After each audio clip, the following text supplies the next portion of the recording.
អាហារ5យ៉ាងជួយបង្កើនចំណង់ផ្លូវភេទសុខភាពផ្លូវភេទក៏ដើរតួនាទីយ៉ាងសំខាន់នៅក្នុងសុខុមាលភាពរាងកាយនិងអារម្មណ៍របស់យើងដូចគ្នាពិតណាស់អាហារមួយចំនួនអាចជួយជំរុញសកម្មភាពផ្លូវភេទនិងជួយឲ្យឆាប់មានកូន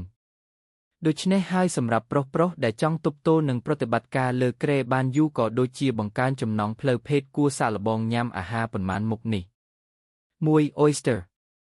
Oyster ជាប្រភេទអាហារដែលសម្បូរទៅដោយស័ង្កសីដែលអាចជួយបង្កើនលំហូរឈាមទៅកាន់សរីរាង្គផ្លូវភេទព្រមទាំងអាចគ្រប់គ្រងហូម៉ូន Testosterone បានយ៉ាងប្រសើរ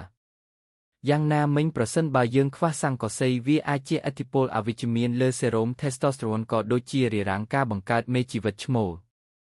ដូច្នេះហើយគ្នាយើងក៏បីបញ្ចូល Oyster ទៅក្នុងរបបអាហារដើម្បីបំពេញជាតិស័ង្កសីដែលរាងកាយត្រូវការជាចាំបាច់អាហារដទៃទៀតដែលមានជាតិស័ង្កសីរួមមានបង្កងក្តាមនិងសាច់ក្រហម 2. ត្រីសាល់ម៉ុនត្រីសាល់ម៉ុននិងត្រីដទៃទៀតដែលមានសាច់ពណ៌ផ្កាឈូកដូចជាត្រីសាឌីននិងត្រីធូណាសុទ្ធតែមានផ្ទុកអាស៊ីតខ្លាញ់អូមេហ្គា 3 ខ្ពស់ដែលមានអត្ថប្រយោជន៍ក្នុងការជួយជំរុញលំហូរឈាមព្រមទាំងការពារការបង្កើតកំណកនៅក្នុងសរសៃឈាមផងដែរ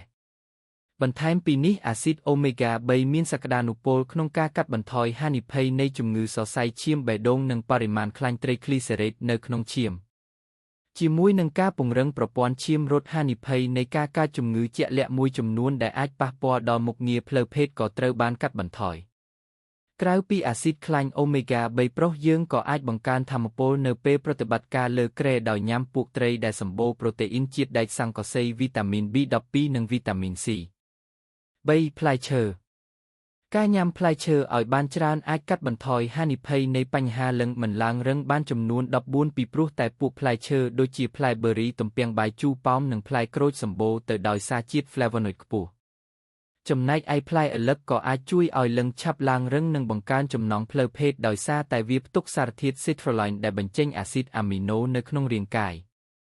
រីឯឆៃថាវក្រហមមានបរិមាណសារធាតុប្រឆាំងនឹងអុកស៊ីតកម្មវីតាមីននិងនីត្រាតខ្ពស់ដែលជួយបង្កើនសមត្ថភាពផ្លូវភេទ 4. សាច់ជាមួយគ្នានេះដែលសាច់សម្បូរទៅដោយជាតិប្រូតេអ៊ីនព្រមទាំងអាស៊ីតអាមីណូសាច់ភាគច្រើនដូចជាសាច់គោសាច់ជ្រូកនិងសាច់មាន់មានសារធាតុចិញ្ចឹមដូចជាស័ង្កសី Carnitine និង Arginine ដែលជួយឲ្យលំហូរឈាមប្រសើរឡើងដូចគ្នានេះដែលសារធាតុ Arginine ក៏អាចជួយដោះស្រាយបញ្ហាលឹងមិនឡើងរឹងកម្រិតស្រាលទៅមធ្យមផងដែរ 5. គ្រាប់ធេងជាតិពួកគ្រាប់ពូជនិងគ្រាប់ធេងជាតិដូចជាអាល់ម៉ុនគ្រាប់ស្វាយចន្ទីសណ្តែកដីសុទ្ធតែមានជាតិស័ង្កសីនិងអ័រជីនិនខ្ពស់ដែលអាចជួយពង្រឹងគុណភាពមេជីវិតឈ្មោលនិងជួយបង្កើនសមត្ថភាពក្នុងការមានកូនបានយ៉ាងអស្ចារ្យ